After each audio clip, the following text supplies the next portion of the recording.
कौन सा रिफॉर्म आने जा रहा है जो भारत। अमेरिका के प्रेसिडेंट डोनाल्ड ट्रंप को नाटो समिट के बीच भारत की याद अचानक से क्यों आई, चाइना ने भारत के रक्षा मंत्री राजनाथ सिंह जी को इनवाइट करके भारत को कैसे धोखा दिया, एंड मिडिल ईस्ट के अरब देशों में अब कौन सा रिफॉर्म आने जा रहा है जो भारत पिछले 70-80 सालों से फॉलो कर रहा है। काफी सारी इंपॉर्टेंट अपडेट्स आ रही हैं जो आपको मेन स्ट्रीम के न्यूज चैनल्स के ऊपर भी देखने को नहीं मिलेंगी, इसलिए वीडियो को एंड तक देखिएगा। सबसे पहले बात करते हैं एससीओ संगठन के बारे में, क्योंकि भारत के defence minister Rajnath Singh ji China गए थे और वहां पर राजनाथ सिंह जी ने बाकी सभी मेंबर्स के सामने एससीओ डॉक्यूमेंट के ऊपर साइन करने से इनकार करके अपना विरोध दर्ज करवाया है। रेफरेंस के लिए आपकी स्क्रीन के ऊपर आर्टिकल का स्क्रीनशॉट है।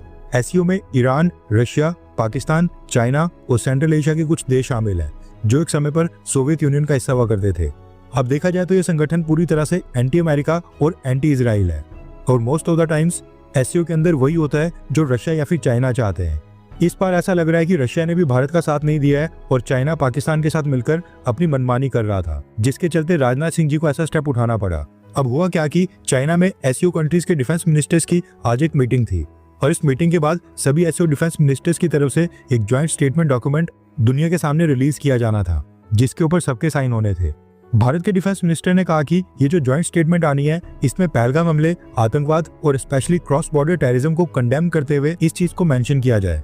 लेकिन चाइना और पाकिस्तान भारत की इस मांग के विरोध में खड़े हो गए।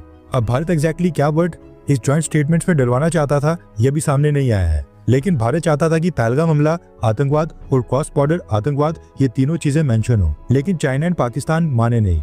ये तो चलो ठीक था, लेकिन चाइना ने पाकिस्तान के साथ मिलकर उल्टा काम ये कर दिया कि पाकिस्तान के बलोचिस्तान में जो ट्रेन हाईजैक और आतंकी हमले हुए थे उसको एससीओ की ज्वाइंट स्टेटमेंट में मेंशन कर दिया, यानी पाकिस्तान की डिमांड्स चाइना ने एक्सेप्ट करवा दी। अब ये भेदभाव भारत को पसंद नहीं आया, क्योंकि पहलगाम का हमला भारत के लिए बहुत ही बड़ा हमला था जहां पर हिंदुओं की टारगेट किलिंग की गई थी और उसी को चाइना ने पाकिस्तान के साथ मिलकर ब्लॉक कर दिया। अब जो ज्वाइंट स्टेटमेंट होती है वो तभी रिलीज होती है जब सब देश राजी हो जाएं।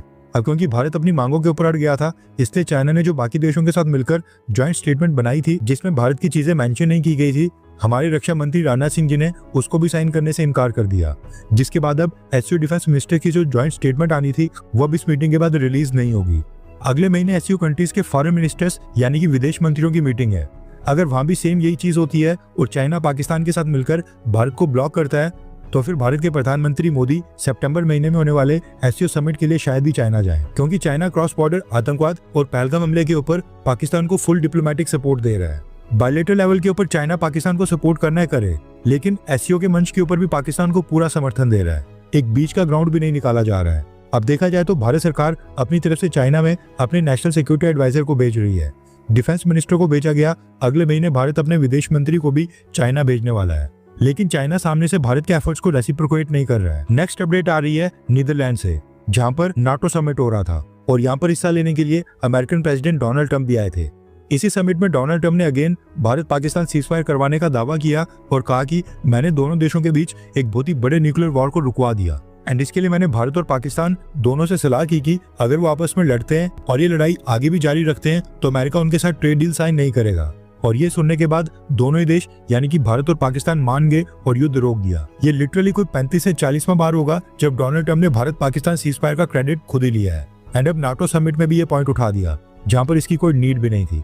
आई होप कि नेक्स्ट टाइम भारत सरकार गलती से भी अमेरिका या फिर डोनाल्ड ट्रंप एडमिनिस्ट्रेशन को इन्वॉल्व ही ना करे।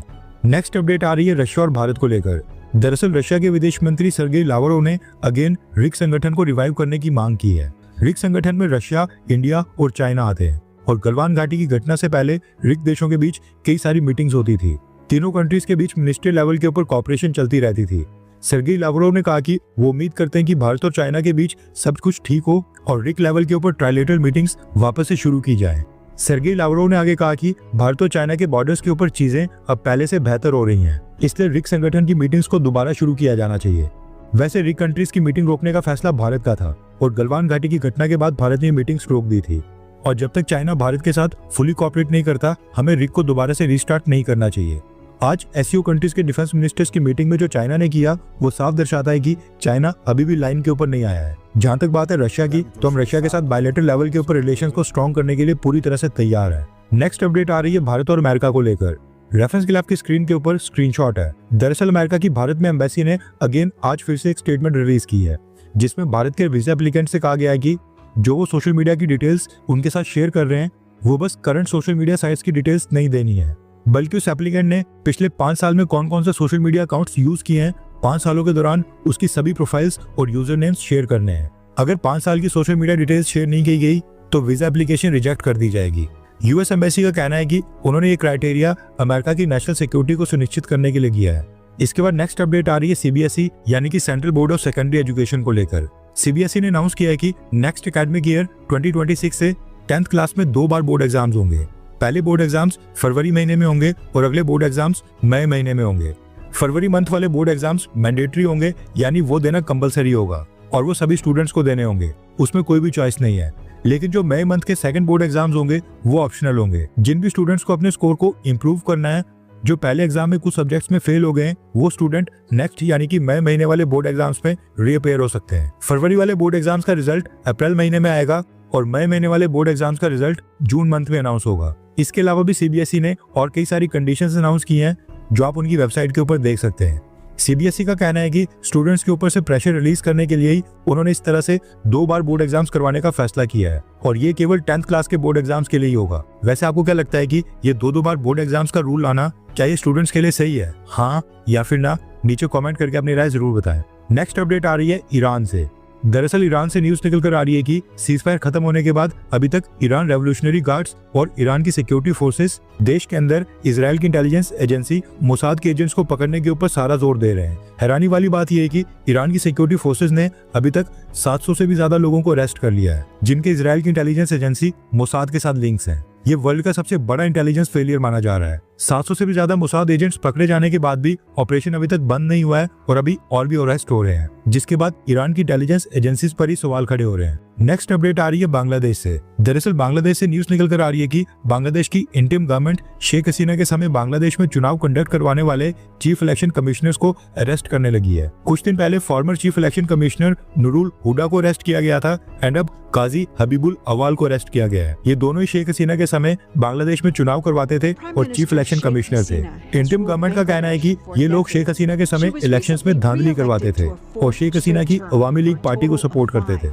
नेक्स्ट अपडेट आ रही है मिडिल ईस्ट से और ये काफी इंटरेस्टिंग न्यूज है, इसलिए सोचा आपके साथ भी शेयर कर दूं। आपने भी आज से पहले कई बार ये सुना होगा कि मिडिल ईस्ट के जो अरब और गल्फ देश हैं, यहाँ पर सैलरी और पर्सनल इनकम के ऊपर लगने वाला पर्सनल इनकम टैक्स नहीं होता है। भारत में तो हम सैलरी और इनकम के ऊपर टैक्स देते हैं और फिर उसके बाद गुड्स एंड सर्विसेज को भी हम जो परचेज करते हैं उसके ऊपर भी भारी भरकम टैक्स भरते हैं। लेकिन मिडिल ईस्ट के गल्फ एंड अरब कंट्रीज में गवर्नमेंट्स की ऑयल एंड गैस से इतनी इनकम हो जाती है कि वो अपने लोगों से पर्सनल इनकम टैक्स, जीएसटी या फिर वैट तक नहीं लेते हैं। लेकिन अभी पिछले कुछ सालों से इलेक्ट्रिक व्हीकल्स के आने के कारण क्रूड ऑयल और गैस के फ्यूचर के ऊपर सवाल खड़े हो रहे हैं। इसलिए गल्फ कंट्रीज में भी अब पहला देश सामने आ गया है जिसने अपने देश में पर्सनल इनकम टैक्स की शुरुआत करने का फैसला किया है और ये देश है ओमान, जिसके साथ भारत के भी काफी अच्छे संबंध हैं। ओमान ने अनाउंस किया है कि साल 2028 फाइनेंशियल ईयर से वो भी देश में पर्सनल इनकम टैक्स को लागू कर देंगे। ओमान की गवर्नमेंट का कहना है कि वो देश के टॉप 1% अर्निंग वाले लोगों से ही पर्सनल इनकम टैक्स वसूलेंगे। ओमान में जिस भी व्यक्ति की इनकम साल में $1,09,000 से ज्यादा होगी उसको 5% का इनकम टैक्स देना पड़ेगा। आज के कन्वर्जन रेट के अकॉर्डिंग $1,09,000 92 लाख इंडियन रुपीस के करीब बनते हैं। यानी जिनकी एनुअल इनकम 92 लाख से ज्यादा होगी उनको 5% का इनकम टैक्स पे करना होगा। भारत के साथ तो कंपैरिजन करने का मतलब ही नहीं बनता है। 5% वैसे बहुत ही कम टैक्स है, लेकिन ओमान अब गल्फ कंट्रीज में पहला देश बन गया है जो पर्सनल इनकम टैक्स को इम्प्लीमेंट करने जा रहा है। हो सकता है कि इसके बाद और भी गल्फ कंट्रीज में इनकम टैक्स लागू हो जाए, क्योंकि पहले भी देखा गया था कि जब एक अरब कंट्री ने वैट यानी कि वैल्यू एडेड टैक्स इंट्रोड्यूस किया था उसके बाद कई सारे गल्फ कंट्रीज ने वैट लागू किया था। हर 24 घंटे के अंदर जियोपॉलिटिक्स में बड़े फेरबदलाव और उलटफेर हो रहे हैं और भारत के लिए नए चैलेंजेस आ रहे हैं। कोई देश अपने फैसले से पलट रहा है तो कोई देश ब्लैकमेलिंग के ऊपर उतर आया है। सभी देश एक दूसरे को नीचे लगाने की कोशिश कर रहे हैं।